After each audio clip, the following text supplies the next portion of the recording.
আজ ২৩শে জুন, ঐতিহাসিক পলাশী দিবস। ১৭৫৭ সালের এই দিনে নদিয়ার পলাশীর আমরু কাননে সংঘটিত এক যুদ্ধের মধ্য দিয়ে বাংলার স্বাধীন শাসনের অবসাসনের সূচনা ঘটে, যার ফলাফল বদলে দিয়েছিল শুধু বাংলার নয়, পুরো ভারতীয় উপমহাদেশের ভাগ্য। সেদিন পরাজিত হয়েছিলেন বাংলার শেষ স্বাধীন নবাব সিরাজউদ্দৌলা, আর সেই পরাজয়ের মধ্য দিয়ে উন্মুক্ত হয়েছিল ব্রিটিশ ঔপনিবেশিক শাসনের দীর্ঘ পথ। তবে পলাশীর ইতিহাস শুধুই একটি যুদ্ধের ইতিহাস নয়, এটি একটি সমৃদ্ধ জাতিপতনের গল্প, বিশ্বাসঘাতকতার গল্প এবং অনৈক্যের নির্মম পরিণতির গল্প। অষ্টাদশ শতকে বাংলা ছিল বিশ্বের অন্যতম ধনী ও সমৃদ্ধ অঞ্চল। কৃষি, শিল্প, বাণিজ্য সব ক্ষেত্রেই বাংলার ছিল ঈর্ষণীয় সাফল্য। বিশ্বের বিভিন্ন দেশ থেকে ব্যবসায়ীরা ছুটে আসত এই ভূখণ্ডে। সেই সময় ব্যবসার উদ্দেশ্যে বাংলায় আসে ব্রিটিশ ইস্ট ইন্ডিয়া কোম্পানি, কিন্তু ব্যবসার আড়ালে তারা ধীরে ধীরে নিজেদের সামরিক ও রাজনৈতিক শক্তি বৃদ্ধি করতে থাকে। ১৭৫৬ সালে বাংলার নবাব হিসেবে দায়িত্ব গ্রহণ করেন তরুণ সিরাজউদ্দৌলা। তিনি বুঝতে পেরেছিলেন ইস্ট ইন্ডিয়া কোম্পানির ক্রমবর্ধমান ক্ষমতা বাংলার স্বাধীনতার জন্য হুমকি হয়ে উঠেছে। তাই তিনি কোম্পানির নানা বেআইনি কর্মকাণ্ডের বিরুদ্ধে অবস্থান নেন, কিন্তু সেই প্রতিরোধের সংঘাতকেই আরও তীব্র করে তোলে।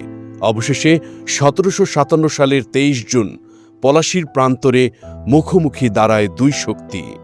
একদিকে নবাব সিরাজউদ্দৌলা প্রায় ৫০,০০০ সৈন্যের বিশাল বাহিনী, অন্যদিকে রবার্ট ক্লাইভের নেতৃত্বে মাত্র ৩৫০০ সৈন্যের ব্রিটিশ বাহিনী। সংখ্যার হিসেবে জয় পাওয়ার কথা ছিল নবাবের, কিন্তু ইতিহাসের গতিপথ নির্ধারণ করেছিল যুদ্ধক্ষেত্রের শক্তি নয়, অন্তর্ঘাত এবং বিশ্বাসঘাতকতা। ক্ষমতার লোভে নবাবের সেনাপতি মীর জাফর ও তার সহযোগীরা গোপনে ব্রিটিশদের সঙ্গে হাত মিলিয়েছিল। যুদ্ধের সবচেয়ে গুরুত্বপূর্ণ মুহূর্তে তারা নিষ্ক্রিয় থাকে, ফলে সংখ্যায় অনেক বড় বাহিনী থাকা সত্ত্বেও দুর্বল হয়ে পড়ে নবাবের প্রতিরোধ। অন্যদিকে মীর মদন ও মোহনলালের মতো বিশ্বস্ত সেনানায়করা শেষ পর্যন্ত সাহসিকতার সঙ্গে লড়াই চালিয়ে যান, কিন্তু বিশ্বাসঘাতকতার দেয়াল ভেদ করে বিজয় ছিনিয়ে আনা সম্ভব হয়নি। পলাশীর প্রান্তরে পরাজিত হন সিরাজউদ্দৌলা। পরাজয়ের পর মুর্শিদাবাদে ফিরে গেল, শেষ রক্ষা হয়নি।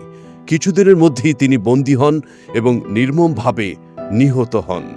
এরপর বাংলার সিংহাসনে বসানো হয় মীর জাফরকে, কিন্তু প্রকৃত ক্ষমতা চলে যায় ব্রিটিশ ইস্ট ইন্ডিয়া কোম্পানির হাতে।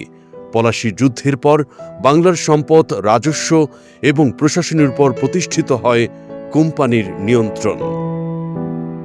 এই শক্তিকে ভিত্তি করে ব্রিটিশরা ধীরে ধীরে পুরো ভারতীয় উপমহাদেশে তাদের শাসন বিস্তার করে।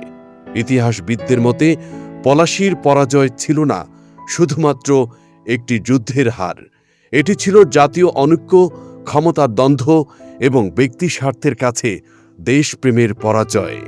তাই পলাশীর ইতিহাস আজও আমাদের একটি গুরুত্বপূর্ণ শিক্ষা দেয়। একটি জাতি যখন ঐক্য হারায়, তখন তার শক্তিও হারিয়ে যায়।